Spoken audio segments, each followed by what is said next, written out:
بسم اللہ الرحمن الرحیم نحمدہ ونصلی علی رسولہ الکریم اما بعد۔ محترم ناظرین، حضرت عثمان رضی اللہ تعالی عنہ جماعت صحابہ میں وہ عظیم اور منفرد شخصیت ہیں جن کو زبان نبوت سے سب سے زیادہ جنت کی بشارت دی گئی۔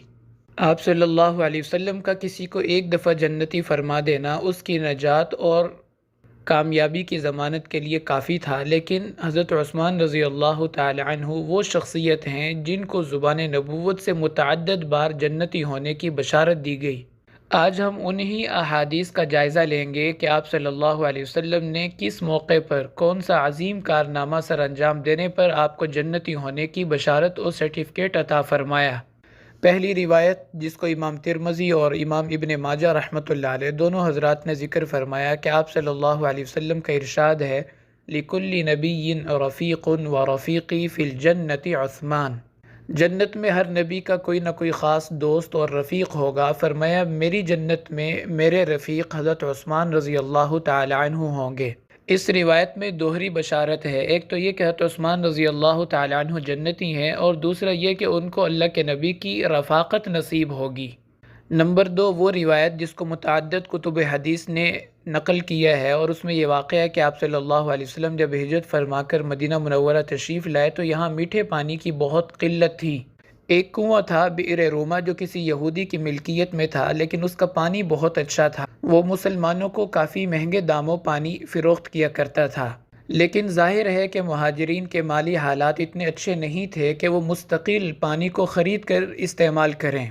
تو آپ صلی اللہ علیہ وسلم نے ارشاد فرمایا کہ جو اس کنویں کو خرید کر وقف کرے گا اس کے لیے جنت کی بشارت ہے۔ یہ سن کر حضرت عثمان رضی اللہ تعالیٰ عنہ اس یہودی کے پاس گئے اور جا کے کہا کہ آپ کتنے کا کنواں بیچیں گے؟ اس نے کہا کنواں تو میں نہیں بیچوں گا، کیونکہ میری تو زندگی کا سارا گزر اوقات اسی کنویں کی کمائی پر ہے۔ تو حضرت عثمان رضی اللہ تعالیٰ عنہ کے دل میں یہ بات آئی، فرمایا کہ ٹھیک ہے، کنواں پورا آپ نہ بیچیں، لیکن آپ مجھے اس میں شراکت دے دیں، یعنی کنویں کی آدھی قیمت آپ میرے سے لے لیں۔ ایک دن سارا پانی میں استعمال کروں گا اور ایک دن سارا پانی آپ استعمال کریں گے۔ تو وہ یہودی اس بات پہ تیار ہو گیا اور اس نے 12,000 درہم، جو کہ بہت بڑی قیمت تھی، اس کی ڈیمانڈ کی۔ حضرت عثمان رضی اللہ تعالیٰ عنہ راضی ہو گئے اور وہ قیمت اس کو ادا کر دی۔ اس کے بعد حضرت عثمان رضی اللہ تعالیٰ عنہ نے اعلان کروا دیا کہ جس دن میری باری ہوگی جو بھی پانی بھرنا چاہے وہ مفت پانی بھر سکتا ہے۔ اب مسلمان تو کیا، یہودی بھی اس سے فائدہ اٹھانے لگے، اور حضرت عثمان رضی اللہ تعالیٰ عنہ کی باری کے دن لوگ اپنی ضرورت کا پانی لے جاتے اور یہودی سے پانی خریدنے والا کوئی نہ رہا۔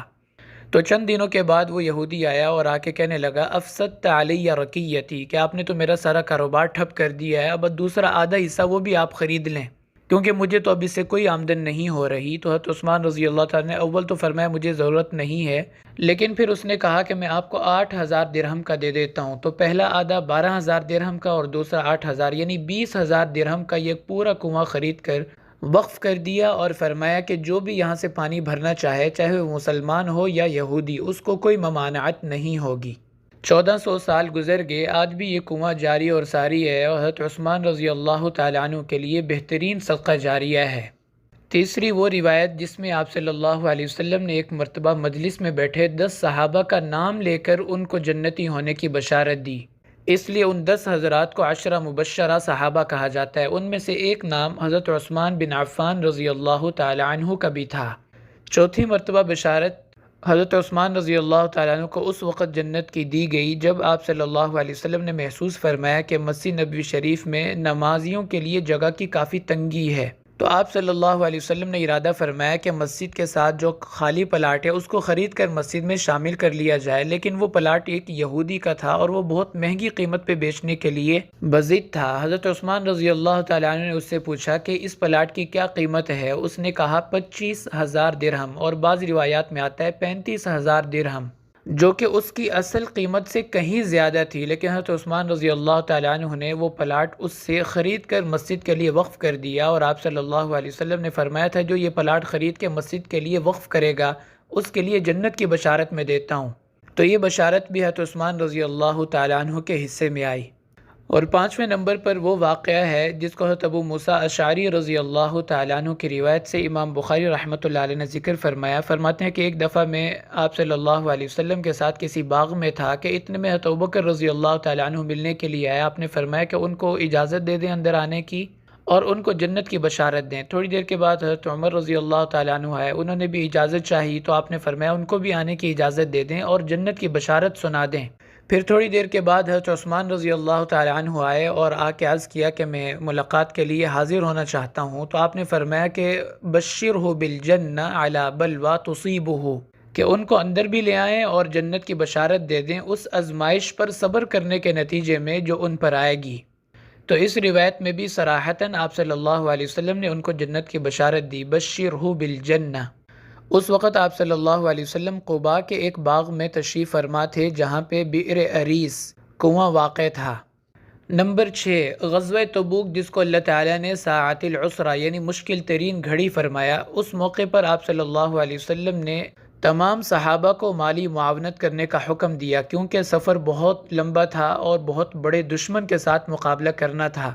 تو اس موقع پر سب سے زیادہ مالی معاونت کرنے والے حضرت عثمان بن عفان رضی اللہ تعالی عنہ تھے، جنہوں نے 900 اونٹ اور 50 گھوڑے اور 1000 اشرفیاں آپ صلی اللہ علیہ وسلم کے قدموں پہ ڈھیر کر دیں۔ آپ صلی اللہ علیہ وسلم اس کو دیکھ کر اتنا خوش ہوئے کہ آپ نے فرمایا ما ضر عثمان ما عمل بعد اليوم، عثمان آج کے بعد جو بھی کریں یہ پکے جنتی ہیں۔ تو غزوہ تبوک جس میں 30,000 صحابہ شریک ہوئے، ان میں سے 10,000 سے زیادہ صحابہ کا ٹوٹل خرچہ حضرت عثمان رضی اللہ تعالی عنہ نے تنہا اٹھایا اور زبان نبوت سے جنت کے مستحق قرار پائے۔ نمبر 7، حضرت جابر رضی اللہ تعالیٰ عنہ کی روایت ہے مستدرک حاکم میں کہ آپ صلی اللہ علیہ وسلم کی مجلس میں ایک دفعہ چند مہاجرین صحابہ تشریف فرما تھے۔ جب مجلس برخاست ہوئی تو آپ صلی اللہ علیہ وسلم حضرت عثمان رضی اللہ تعالیٰ عنہ کے قریب ہوئے اور ان کی گردن میں اپنا بازو ڈالا جس طرح کوئی دوست اپنے دوست کو پکڑتا ہے۔ تو آپ صلی اللہ علیہ وسلم نے اس وقت یہ الفاظ ارشاد فرمائے، انت ولی فی الدنیا والآخرہ، کہ اے عثمان تم دنیا کے بھی اور جنت کے بھی میرے ساتھی ہو۔ نمبر 8، امام طبرانی رحمۃ اللہ علیہ نے حضرت عبداللہ بن عمر رضی اللہ تعالیٰ عنہ سے نقل کیا ہے، فرماتے ہیں کہ ایک دفعہ ہم آپ صلی اللہ علیہ وسلم کی مجلس میں تھے کہ حضرت عثمان رضی اللہ تعالیٰ عنہ مسجد میں داخل ہوئے، تو آپ نے فرمایا کہ جس نے جنتی کو دیکھنا ہو وہ ان کو دیکھ لیں۔ اس وقت حضرت عثمان رضی اللہ تعالیٰ عنہ باہر گرمی سے آ رہے تھے، اس لیے چہرے پہ کوئی رومال وغیرہ رکھا ہوا تھا۔ تو ایک صحابی فرماتے ہیں میرے دل میں خیال آیا کہ میں دیکھوں یہ کون ہے، تو میں نے رومال ہٹایا تو وہ حضرت عثمان رضی اللہ تعالیٰ عنہ تھے۔ پھر میں نے ان کا چہرہ آپ صلی اللہ علیہ وسلم کی طرف پھیر کے کہا کہ آپ کی مراد یہ ہیں، یعنی حضرت عثمان رضی اللہ تعالیٰ عنہ کے بارے میں آپ فرمانا چاہ رہے ہیں کہ یہ جنتی شخص ہیں؟ آپ نے فرمایا جی، انہی کے بارے میں بتا رہا ہوں کہ جس نے جنتی کو دیکھنا ہو وہ عثمان کو دیکھ لیں۔ نمبر 9، وہ روایت جس کو امام حاکم رحمۃ اللہ علیہ نے مستدرک میں ذکر کیا، حضرت سہل بن سعد رضی اللہ تعالیٰ عنہ فرماتے ہیں کہ کسی نے پوچھا یا رسول اللہ جنت میں بھی بجلی کی چمک ہوگی جس طرح دنیا میں بجلی چمکتی ہے؟ آپ نے فرمایا بالکل، جنت میں بھی اسی طرح روشنی اور چمک ہوگی۔ فرمایا ان عثمان لیتحول فتبرق له الجنہ، کہ عثمان جب جنت میں داخل ہوں گے، جنت میں قدم رکھیں گے تو پوری جنت روشنیوں سے جگمگانے لگے گی۔ 10ویں روایت جس کو امام طبرانی نے معجم کبیر اور معجم اوسط میں ذکر کیا، فرماتے ہیں کہ آپ صلی اللہ علیہ وسلم ایک دفعہ کسی سے ملاقات کر رہے تھے، تو اتنے میں کسی نے آ کے کہا کہ حضرت عثمان رضی اللہ تعالیٰ عنہ بھی آپ سے ملنے کے لیے آئے ہیں، وہ انتظار کر رہے ہیں۔ تو آپ نے ارشاد فرمایا ان کو لے آؤ، وہ تو جنتی انسان ہیں، امرؤ من اہل الجنہ، یہ الفاظ ارشاد فرمائے۔ تو یہ 10 وہ روایات آپ کے سامنے رکھی ہیں جن میں آپ صلی اللہ علیہ وسلم نے حضرت عثمان رضی اللہ تعالیٰ عنہ کو جنت کی بشارت دی۔ اس کے علاوہ فضائل تو بہت ہیں جن کے اوپر علماء نے مستقل کتابیں لکھی ہیں اور تمام محدثین نے ابواب قائم کیے ہیں، باب فضائل عثمان رضی اللہ تعالی عنہ، جیسے بخاری اور مسلم کے اندر ہے کہ آپ صلی اللہ علیہ وسلم نے ارشاد فرمایا کیا میں اس بندے سے حیا نہ کروں جس سے اللہ کے فرشتے بھی حیا کرتے ہیں؟ اور ایک روایت میں فرمایا میری امت کے سب سے زیادہ باحیا انسان عثمان بن عفان ہیں۔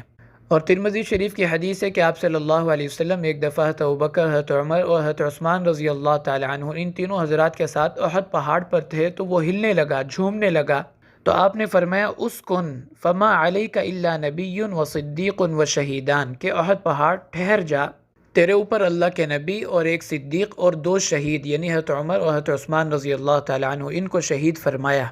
تو صدیق بھی جنتی، شہید بھی جنتی اور نبی تو جنتیوں کے سردار ہوتے ہیں، اس لیے فرمایا اولئک الذین انعم اللہ علیہم من النبیین والصدیقین والشہداء والصالحین۔ اللہ تعالیٰ اپنی رحمت اور فضل سے ہمیں بھی ان لوگوں میں شامل فرمائے جو بغیر حساب اور عذاب کے جنت میں جائیں گے۔ وآخر دعوانا ان الحمد للہ رب العالمین۔